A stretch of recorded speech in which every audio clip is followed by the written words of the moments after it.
Pemirsa, banjir lahar dingin Gunung Semeru menerjang Sungai Besuk Lanang, Desa Supiturang, Pronojiwo, Lumajang. Dan akibatnya jalur alternatif Lumajang-Malang ditutup sementara. Sementara di Jawa Barat, 2 buah pohon berukuran besar tumbang dan menimpa sebuah rumah warga di Karawang saat sedang makan sahur. Selengkapnya kami rangkum dalam Indonesia 24 Jam.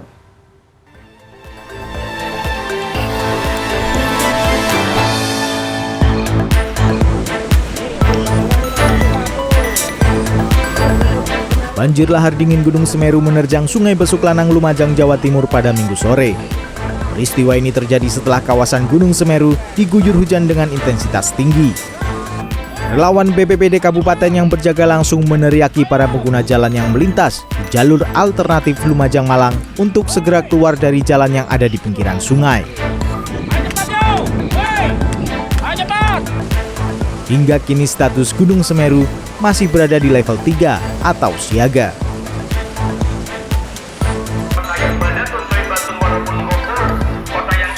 Aktivis pecinta lingkungan Nol Sampah di Surabaya, Jawa Timur, Minggu sore melakukan aksi rampok tas kresek atau kantong plastik di tengah Car Free Day di Jalan Raya Darmo, Surabaya.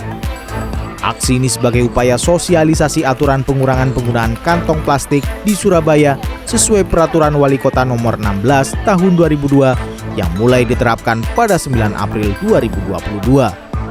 Dalam aksi rampok tas kresek ini, para aktivis masih mendapati warga yang berbelanja kuliner menggunakan kantong plastik yang kemudian diganti dengan tas kain secara gratis. 2 buah pohon berukuran besar di Karawang, Jawa Barat tumbang dan menimpa sebuah rumah warga saat sedang makan sahur. Pemilik rumah sempat panik dan beramburan keluar rumah. Tidak ada korban dalam peristiwa ini. Agar tidak jatuh dan menghancurkan dapur, untuk sementara pohon itu ditopang menggunakan ranting berukuran besar sambil menunggu bantuan petugas BPBD Kabupaten Karawang. Tim Liputan CNN Indonesia. Kita ke informasi berikutnya. Pemirsa, kenaikan harga bahan bakar minyak non-subsidi pada tanggal 1 April lalu membuat sejumlah pengguna kendaraan ini ternyata memutuskan untuk beralih ke oktan yang lebih rendah. Meski penggunaan BBM dengan oktan 90 ini masih dinyatakan aman untuk mesin kendaraan, namun hati-hati karena ada dampak jangka panjang terhadap kendaraan yang perlu Anda perhatikan. Tepat pada 1 April 2022 lalu, secara resmi pemerintah menaikkan harga bahan bakar minyak non-subsidi yang dijual oleh perusahaan minyak negara Pertamina. Khusus untuk BBM non-subsidi RON 92 atau Pertamax yang dijual Pertamina mengalami kenaikan dari semula Rp9.000 dan Rp9.400 per liter menjadi Rp12.500 hingga Rp13.000 per liter. Kenaikan ini mengakibatkan sejumlah pengguna kendaraan memilih untuk beralih dari BBM beroktan 92 ke oktan yang lebih rendah seperti Pertalite yang memiliki oktan 90.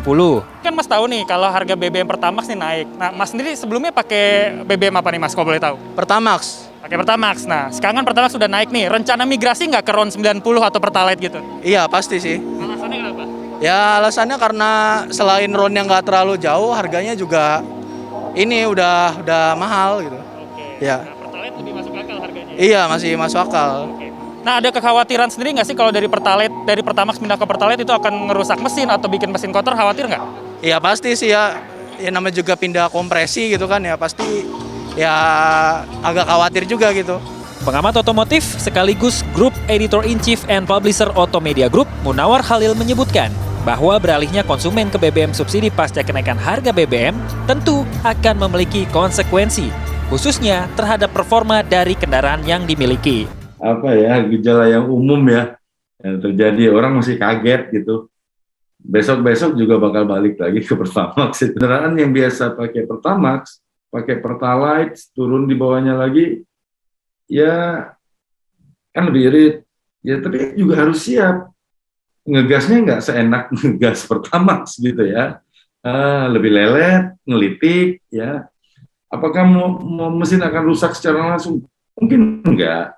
Tapi dalam jangka panjang, karena interaksi antar komponen, bisa jadi rusak gitu loh.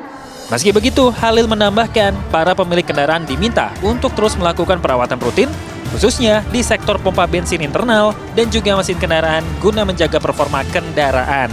Albi Pratama, Robi Bahtiar, Jakarta.